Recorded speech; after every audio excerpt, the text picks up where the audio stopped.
하나님 말씀 로마서 5장 19절부터 21절까지 말씀입니다. 우리 함께 한 목소리로 봉독하겠습니다. 한 사람이 순종하지 아니함으로 많은 사람이 죄인 된 것 같이 한 사람이 순종하심으로 많은 사람이 의인이 되리라. 율법이 들어온 것은 범죄를 더하게 하려 함이라.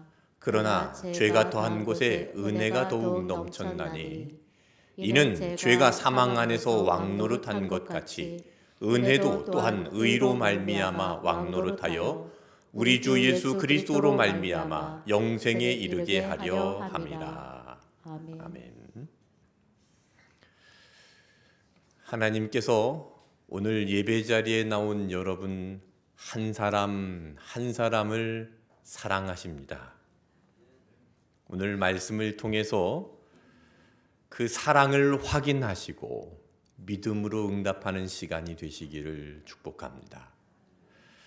성경은 한 사람을 통하여 역사하신 하나님이 어떤 분이신가를 말씀하고 있습니다. 아브라함 한 사람을 통해서 민족을 이루셨습니다.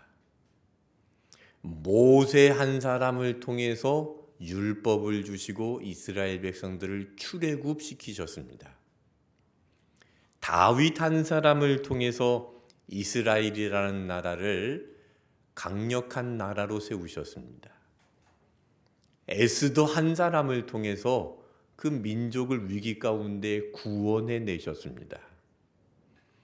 바울 한 사람을 통해서 복음이 유럽 땅에 전파되고 복음의 세계화가 이루어졌습니다. 이외에도 한 사람을 통해 역사하신 이야기가 많습니다. 하나님은 지금도 그 한 사람을 찾고 계십니다.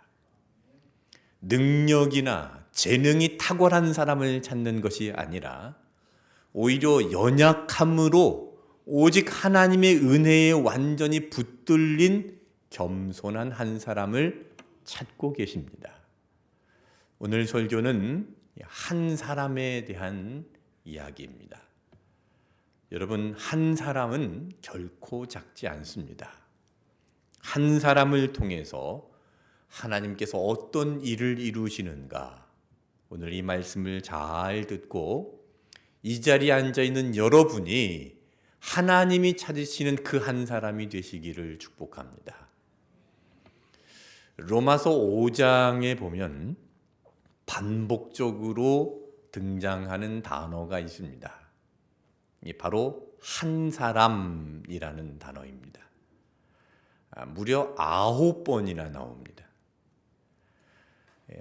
이 말씀을 다 읽어보면 좋겠지만 로마서 2장 19절 말씀만 함께 읽어보겠습니다. 한 사람이 순종하지 아니함으로 많은 사람이 죄인 된 것 같이 한 사람이 순종하심으로 많은 사람이 의인이 되리라. 네, 한 사람이 순종하지 않아서 많은 사람이 죄인이 되었습니다. 그리고 한 사람이 순종함으로 인해서 많은 사람에게 의가 회복이 되어 의인이 되었습니다. 한 사람이 얼마나 큰 영향력을 가지고 있습니까? 지난 주일에도 말씀드렸지만 한 사람의 작은 실수로 인해서 거대한 산불이 일어났습니다. 한 사람으로 인한 영향력이 엄청납니다. 한 사람으로 인해서 산불이 나서 황폐화되어 버릴 수도 있고 한 사람으로 인해서 새로운 생명력이 시작되기도 합니다. 한 사람으로 공동체가 흔들리기도 하고 한 사람으로 무너진 공동체의 기둥이 다시 세워지기도 합니다. 가정에서도 한 사람이 무너질 때 가정이 흔들리기도 하고 한 사람이 바로 설 때 가정이 회복되고 새로운 생명력을 얻기도 합니다. 가정에서 따뜻한 말 한마디가 가족을 살립니다. 자녀들에게 베푸는 사랑 하나가 자녀를 일으킵니다. 교회 안에서도 마찬가지입니다. 은혜로 반응하는 한 사람의 장로님, 한 사람의 권사님, 한 사람의 집사님, 한 사람의 청년이 바로 세워질 때 교회는 건강해지고 좋아집니다. 직장과 일터도 마찬가지입니다. 진리로 살아가는 한 사람이 어두운 곳을 밝혀줍니다. 한 사람을 통해서 하나님께서는 충분히 하나님의 나라의 역사를 이루십니다. 구약 성경에 이세벨이라는 여인이 등장합니다. 그는 이방 여인이었습니다. 그런데 이 정략적인 결혼을 통해서 이제 이스라엘 왕과 결혼을 했는데, 이 한 사람 이세벨을 통해서 우상이 이스라엘 땅에 유입이 되었습니다. 그 한 사람의 잘못된 영향력으로 인해서 우상 숭배라는 무서운 죄악이 온 나라에 퍼지게 되었습니다. 결국 이 죄악으로 인해서 하늘로부터 내리는 비가 멈추게 되었고 하늘 문이 굳게 닫혀버렸습니다. 무려 3년 6개월 동안 단 한 방울의 빗방울조차 내리지 않는 극심한 가뭄이 온 땅을 덮쳐서 백성들이 절망 속에 신음했습니다. 이 단 한 사람을 통해서 들어온 죄악이 온 민족을 오염시켰고 그 결과 온 나라가 재앙과 고난이라는 혹독한 대가를 치르게 된 것입니다. 그런데 이 엘리야라는 한 사람이 등장합니다. 엘리야라는 한 사람이 등장해서 닫혀있던 하늘을 여는 놀라운 역사가 시작이 되었습니다. 엘리야는 갈멜산에서 무려 450명이나 되는 바알 선지자들과 홀로 맞서 싸웠습니다. 그리고 믿음으로 승리해냈습니다. 절대 다수의 적들 앞에서도 흔들림이 없이 하나님 편에 서 있었습니다. 그 싸움은 외로운 싸움이었지만 그 절망 가운데 무릎을 꿇고 간절히 기도했습니다. 바로 그 한 사람 엘리야의 기도를 통해서 닫혀있던 하늘이 다시 열리고 기나긴 가뭄의 끝이 되었고 은혜의 단비가 내리게 되었습니다. 한 사람이 하나님 앞에 바로 서니까 나라를 구해낸 것이죠. 세계 역사 속에서도 2차 세계대전이라는 큰 절망적인 상황이 있었는데 그 전쟁통에 윈스턴 처칠이라는 한 사람이 등장합니다. 윈스턴 처칠이 연설 중에 이런 유명한 말을 남겼죠. Never, never give up. 절대, 절대 포기하지 마라. 아주 유명한 말입니다. 또 다른 연설을 하면서 이런 말을 남겼습니다. 이 말은 여러분 한번 따라해 보시길 바랍니다. 사자가 이끄는 양의 부대는 양이 이끄는 사자 부대보다 강하다. 자, 이 말씀이 어렵진 않습니다. 잘 생각해 보세요. 사자가 이끄는 양의 부대는 양이 이끄는 사자 부대보다 강하다. 무슨 말이냐면 아무리 힘이 있는 사자들이 모여있는 부대라 할지라도 그들을 이끄는 지도자가 방향을 알지 못하는 양이 이끌어 간다면 그 부대는 큰 혼란에 빠질 것입니다. 반대로 이 부대원들이 연약하고 부족하고 방향을 알지 못하는 양과 같을지라도 그 무리를 이끄는 지도자가 사자처럼 강인한 결단력과 담대함을 지녔다면 그 부대는 결코 쉽게 무너지지 않습니다. 그래서 처칠이 사자가 이끄는 양의 부대는 양이 이끄는 사자 부대보다 강하다라고 외치면서 이 세계 제2차 세계대전을 이끌었는데 이 세계 제2차 대전 중에 1940년경에 아주 유명한 작전이 벌어졌습니다. 이 독일의 나치 군대가 유럽 연합군을 포위하고 그 군인들은 약 연합군이 33만 명 정도 된 군인들이 포위되어서 전멸을 당할 위기가 있었습니다. 그래서 내부에서는 이제 더 이상 승산이 없으니까 항복하자. 휴전을 하자. 그런 목소리가 막 우러나왔습니다. 항복하면 이 33만 명이나 되는 군인들이 살 수 있습니다. 그렇지 않고 싸우면 꼼짝없이 다 죽게 생겼습니다. 그런데 처칠은 단호하게 우리는 결코 항복하지 않을 것입니다. 그리고 영국 전역에 기도의 날을 선포했습니다. 영국 왕실도 기도하고 교회들도 기도하고 온 국민들도 무릎을 꿇고 기도했습니다. 그렇게 기도의 날을 선포한 이후에 놀라운 일들이 동시에 벌어지게 되었는데 갑자기 기상이변이 일어났습니다.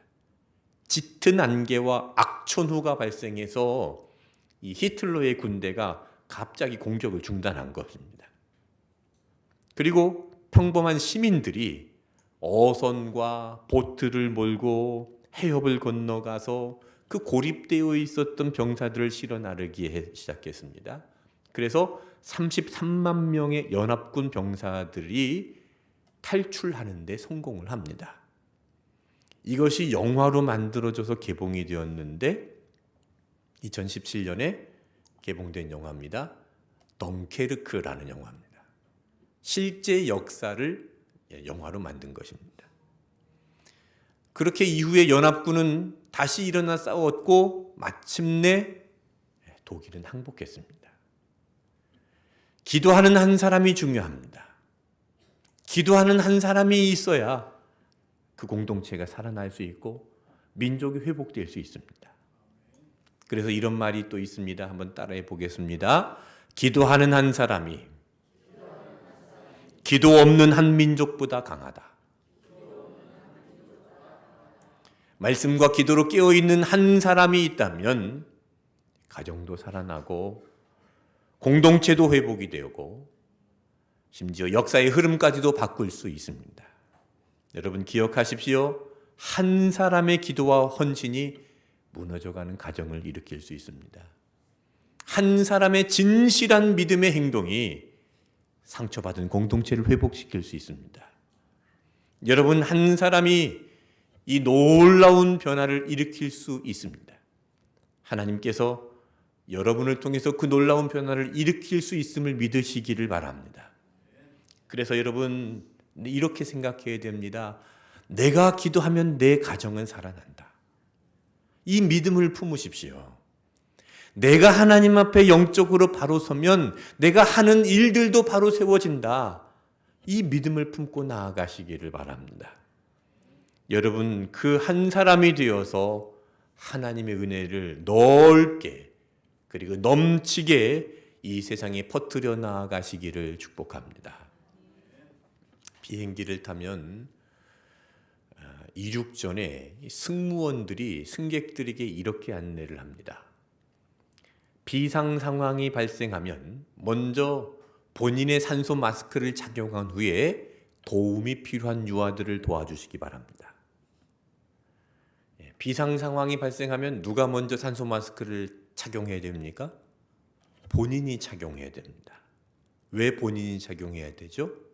내가 먼저 숨을 쉬고 살아 있어야만 아이를 살릴 수 있는 겁니다. 영적인 원리도 마찬가지입니다. 내가 먼저 하나님 앞에 영적으로 숨을 쉬고 살아야 됩니다. 내가 먼저 하나님 앞에 나아가서 말씀과 기도를 통해 깊은 영적인 호흡을 회복해야 됩니다. 그래야 내 자녀들도 사는 겁니다. 그래야 내 가족들도 사는 겁니다. 더 나아가서 내가 섬기고 있는 공동체가 살아나는 것입니다. 내가 살지 않은 상태에서 누구를 살릴 수 있겠습니까? 내가 먼저 그 영적인 산소 호흡기를 끼고 살아나야 살려낼 수 있는 능력이 있는 것이죠. 여러분 하나님 앞에서 말씀과 기도의 마스크를 먼저 잘 착용하시기를 바랍니다. 그것이 내가 사는 것이고 그것이 우리 가정을 살리는 것이고 우리를 공동체를 살리는 시작이 될 것입니다. 자, 로마서 5장 20절 말씀을 보십시오. 이 로마서 5장 20절 말씀은 아주 중요한 말씀입니다. 그래서 오늘 오후에 있는 성경 퀴즈 대회에 이 말씀이 나올 수 있습니다.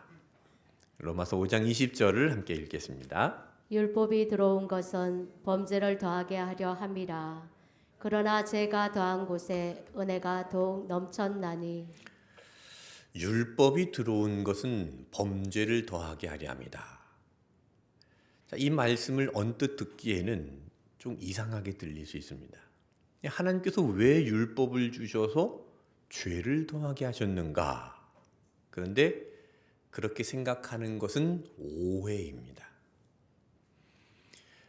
이 로마서 5장 20절 말씀은 로마서 5장 전체의 맥락 가운데 이해를 해야 되는데, 율법은 죄의 본질을 명확하게 드러내는 역할을 합니다.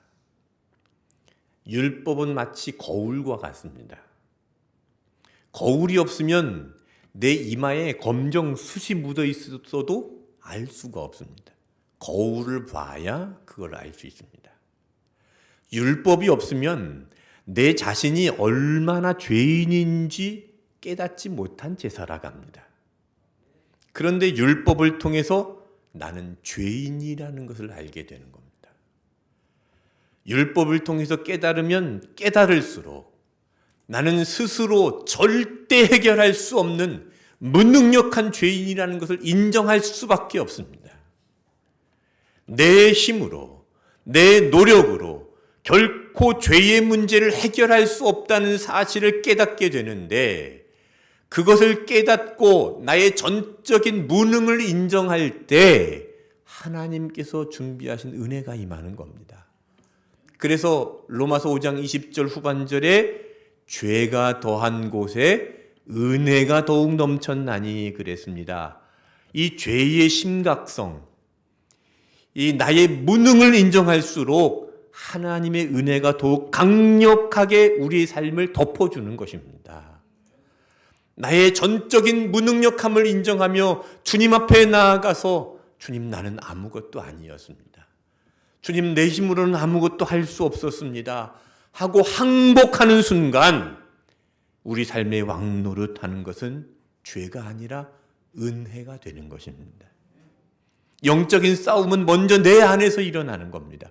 내 안에서 예수님께서 왕 되셔야 은혜가 왕노릇하게 되고, 은혜가 왕노릇함으로 죄가 왕노릇하는 그 세상을 이기는 것입니다. 예수님께서 왕이 되시면 은혜가 왕노릇하게 됩니다. 그리고 그 은혜는 결코 우리의 삶을 죄악 가운데 내버려 두지 않으십니다. 우리를 단단히 붙들어 주시고 죄악으로부터 이끌어내 주시고 우리를 새롭게 빚어 주십니다. 그리고 마침내 그 삶을 통해서 하나님의 구원의 역사를 이루어 가시는 것입니다. 이것이 복음의 신비입니다. 이것이 십자가의 은혜의 역설입니다. 나의 죄를 깨닫고 온전히 하나님 앞에 엎드리는 바로 그 자리에서 하나님의 능력이 우리를 덮어주고 우리를 은혜로 왕노릇하게 하셔서 죄로부터 이끌어내 주십니다. 치유와 회복이 일어나는 것입니다. 여러분, 이 영적인 원리를 반드시 잘 기억하시기를 바랍니다. 자신의 죄를 보면서 혹시 죄책감에 있거나 실망 가운데 있는 분들이 계십니까? 여러분, 절망하지 마시고 오히려 하나님 앞으로 나아가시기를 바랍니다. 우리의 연약함이 크면 클수록 하나님은 더 크고 놀라운 은혜로 우리의 삶을 덮어주십니다. 죄가 더한 곳에 은혜가 더욱 넘치듯이 이 복음의 신비가 바로 여러분 삶에 이루어지기를 축복합니다. 하나님께서 찾으시는 사람은요, 능력이 탁월하거나 위대한 업적을 이룬 사람이 아닙니다. 죄가 없어서 깨끗한 사람이 아닙니다. 오히려 세상 기준으로는 보잘것없고 실패와 죄로 얼룩진 인생을 살아온 자를 하나님께서 찾으십니다. 예수님께서 나는 의인을 부르러 온 것이 아니라 죄인을 부르러 왔다고 말씀하셨습니다. 죄인을 찾으십니다. 죄인을 불러서 깨끗하게 하십니다. 자, 그 대표적인 인물이 성경에 아브라함이 나옵니다. 그래서 로마서에서 계속 아브라함 이야기가 반복이 되는데, 아브라함이 하나님의 선택을 받은 것은요, 아브라함이 본래 뛰어나거나 탁월하거나 위대한 업적을 이루어서 선택을 받은 게 아닙니다. 아브라함이 하나님으로부터 부름을 받을 때 아브라함은 무슨 일을 하고 있었냐면 우상을 만드는 일을 하고 있었습니다. 그 집안은 우상을 만드는 공장이었습니다. 그리고 아브라함은 그 공장장의 후계자가 될 사람이었습니다.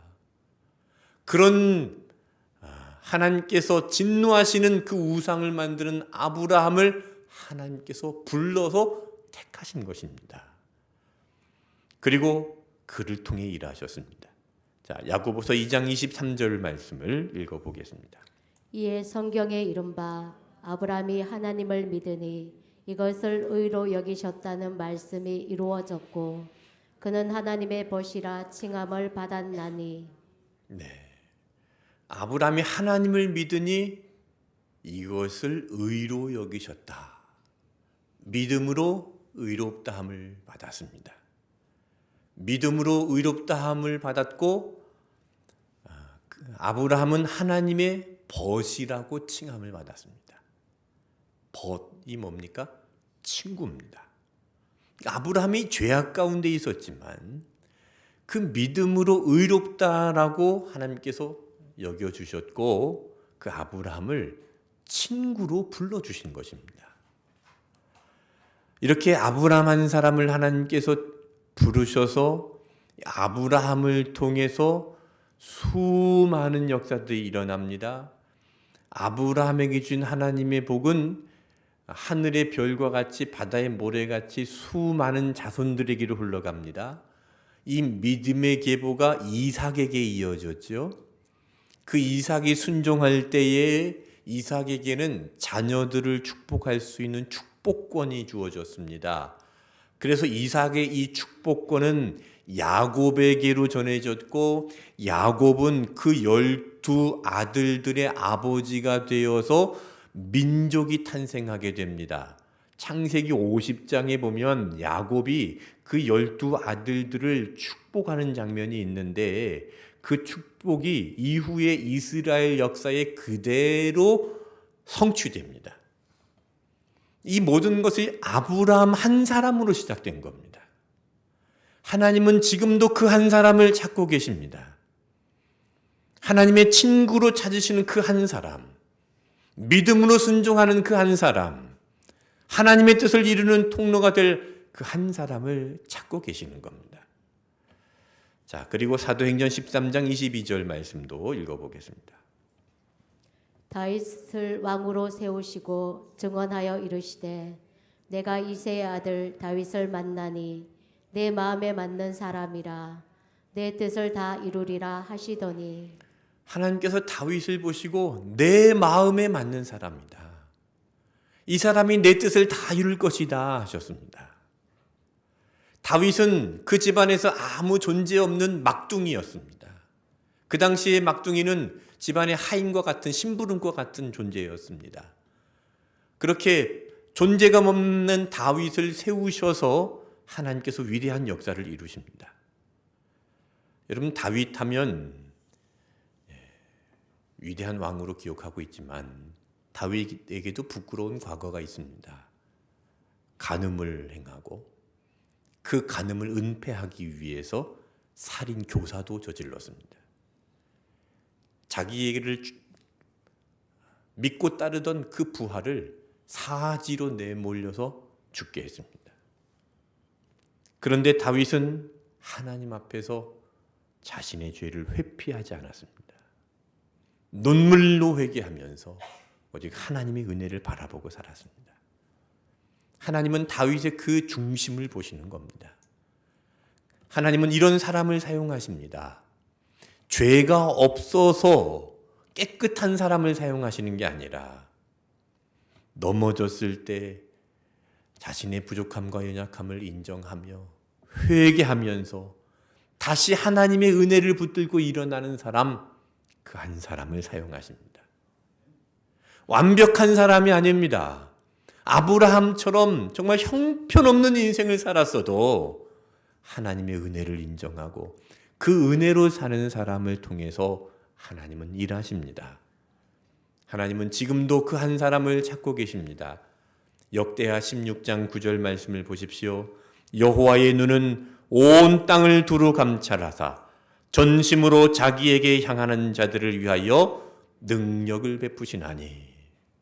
하나님은 지금 또 온 땅을 두루 감찰하고 계십니다. 그리고 하나님을 향하는 자들을 찾고 계시고 하나님을 향하는 자들을 위하여 능력을 베푸시는 하나님이십니다. 하나님의 눈은 지금도 멈추지 않고 온 땅을 비추고 있습니다. 하나님의 시선이 오늘 이 자리에서 예배하는 여러분 가운데 머물게 되기를 축복합니다. 내가 무슨 자격이 있겠습니까? 나는 부족합니다. 나는 죄인입니다. 나 스스로를 돌아볼 때 부끄러움이 너무나 많습니다. 그러나 죄가 내 안에서 왕노릇하며 나를 지배하고 있던 그 자리에 이제는 하나님의 은혜가 찾아와서 그 자리에서 나를 다스려 주실 때에 이전과는 다른 새로운 삶이 시작이 되는 겁니다. 자, 그것을 로마서 5장 21절에 로마서 5장 마지막 절에서 이렇게 정리하고 있습니다. 같이 읽겠습니다. 이는 제가 사망 안에서 왕노릇한 것 같이 은혜도 또한 의로 말미암아 왕노릇하여 우리 주 예수 그리스도로 말미암아 영생에 이르게 하려 함이라. 자, 이 말씀 속에서 아주 중요한 영적인 원리를 발견하게 되는데요. 죄가 사망 안에서 왕노릇한 것. 자, 이렇게 죄가 사망 안에서 내 안에 왕노릇하게 된 것은 우리가 선택을 해서 그렇게 된 것입니까? 아니면 자동적으로 그렇게 된 것입니까? 자동적으로 그렇게 된 겁니다. 아담의 죄로 인해서 모든 인간은 태어날 때부터 이 죄의 본성을 지닌 존재로 태어납니다. 누구도 예외가 될 수 없습니다. 내가 원치 않아도 자동적인 현실이 되어버린 겁니다. 자, 그런데 그 뒤에 이어지는 말씀, 은혜도 또한 의로 말미암아 왕노릇한다라는 것은요, 이것은 선택입니까? 자동적으로 되는 것입니까? 이것은 자동적으로 되는 게 아니라 우리의 선택입니다. 전적인 나의 선택입니다. 나의 결단에 달려 있는 겁니다. 예수님께서 나를 위해서 십자가에 죽으셨습니다. 믿어야 됩니다. 믿음으로만 그 은혜의 능력이 내 삶에 왕노릇하고 내 삶에 역사하게 되는 것입니다. 그래서 요한복음 1장 12절에 영접하는 자, 곧 그 이름을 믿는 자들에게는 하나님의 자녀가 되는 권세를 주셨다 했습니다. 누구에게 그 권세가 주어진다고 말씀하셨습니까? 영접하는 자, 믿는 자입니다. 은혜는 이렇게 믿는 자에게 임합니다. 그 은혜가 나의 주인이 되도록 내가 마음을 열고 주님을 영접할 때 비로소 내 삶에 은혜가 왕노릇하는 것입니다. 여러분, 죄가 여러분 삶에 계속 왕노릇하도록 내버려 두시겠습니까? 그렇게 내버려 두면 안 됩니다. 은혜가 왕노릇하도록 해야 됩니다. 예수님께서 나의 온전한 주인이 되어주시고 내 삶을 다스려 주셔야 합니다.